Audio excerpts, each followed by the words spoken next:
Music producers, it's Curtis King, CurtisKingBeats.com, and today I'm doing a video in response to some of your comments that you left on that last video where I covered industry producers that are now leasing their beats. Why you scared though? Let's talk about it.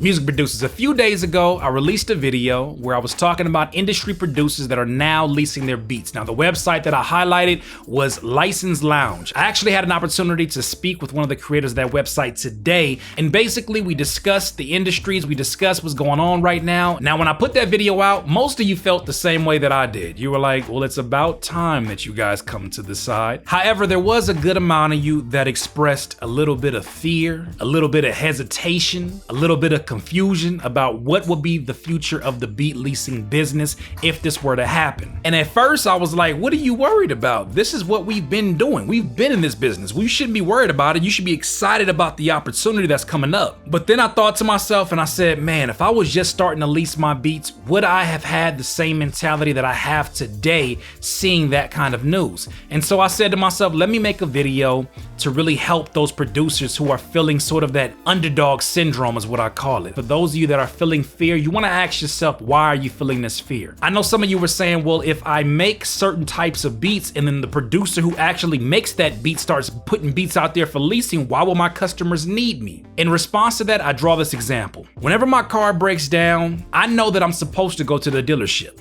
I know the dealership is probably the best mechanics. I assume that the dealership has some of the greatest resources specifically for my car. But why is it that I continue to go to the local mechanic? Well, one, because he's a family friend and I've built up trust with this local mechanic. Two, because I know he does quality work. And three, it's cost efficient. If you've been doing your job at customer service and you've been taking care of your customers know you on a first name basis, your customers come to you and check for your production. It doesn't matter who has better quality, because I'm surely not the best producer in the world. But if you look at the top leasing producers, my name comes up. But that's not entirely because I have the greatest skill set or I have the biggest name out here. I tell you, when I got into the beat leasing business, most of my customers had no idea that I produce for the artists that I produce for. I had to start from scratch here. And what I did when I start from scratch was probably the most important thing, and I hope to convey that message to you. I treated them as if my credits meant nothing. I treated them as if I was just getting started and this was day one and their business was one of the most important things to me, because it was one of the most important things. If I were to serve them, they were going to give me an opportunity to make music for a living. When I saw that as my goal, I said, you know what? I don't have the luxury to go around here with an ego and say things like, well, I produce for this person, so you should just buy from me off of that. That's not good enough. I treated them as if they'd never heard my name, as if my talent wasn't one of the best, and then I talked to them like human beings. I kept in touch with them through email. I gave them discounts whenever there was an error with my website. I over-delivered within my value, and because of that, they stayed with me. That's why I don't worry about these industry producers that are transitioning over to the beat leasing business. I get excited about it. First and foremost, you gotta stop looking at yourself as always being the underdog. You gotta stop looking at yourself as being a victim of the industry. You gotta stop looking at yourself as being the guy that needs someone to pull them up for relevance. No, you are a producer-nor. You are an entrepreneur and a music producer. You're an online e-commerce business. You are no different from any other small business that decides they want to take their shop online and make it available to the internet and the general public. So collectively, we gotta stop looking at this industry as this is what you do when you can't make it in the traditional industry. That's not what it is at all. For me, this gave me an opportunity to have freedom. I got to make the music that I wanted to make. And then I knew I was providing a service to rappers all over the world who are in need of quality production for affordable rates. And the leasing business just made the most sense. Music producers, here's a few reasons you should be excited about industry producers jumping into this industry. For starters, it's bringing a whole nother light to our industry. When there's a whole nother light, that means there's going to be another surge of excitement that is going to occur because of them being involved in it. You can get mad at that. It doesn't matter. When you get that new energy from people who have that much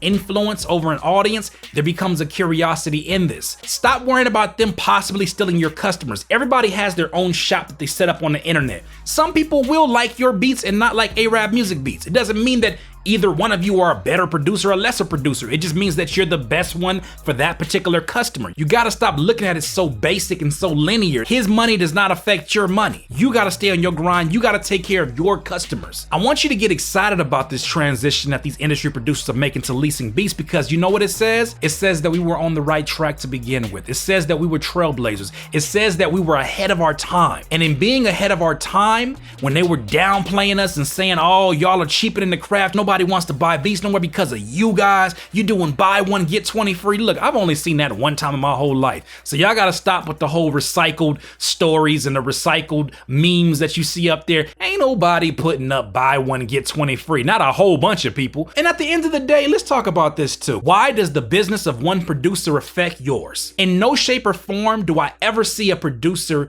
who are selling their beats for 99 cents affecting me as I'm leasing my beats for 30 bucks. You know why you get so many producers who speak on other producers? Insecurity. Insecurity about where you're at, insecurity about your value, insecurity about the loyalty that your customers have towards you. So when you hear somebody talking about that, understand that at the foundation of that is insecurity. They're scared. They're scared that they are a dinosaur in a world that is ever evolving, and they don't know exactly how to evolve with that world. Instead of looking at these producers coming in and stealing your business, look at this like you just got drafted to the NBA. And I don't want to make it seem as if we were lower level or that we're college level and they're NBA. Think of it as now producers are going to be judged on less of a totem pole system. Now it's going to be level playing ground, which is the internet. If Metro Boomin decides he wants to lease his beats, which I'm sure he would do really well, what if you do Metro Boomin style better than Metro Boomin does his style? Then what does that say about you? Then what does that say about these producers that we hold up in such a high light? What happens then? When people start to see you on a same level of competition, a same level of talent, that's gotta be awesome for your business. That's gotta be awesome for your career.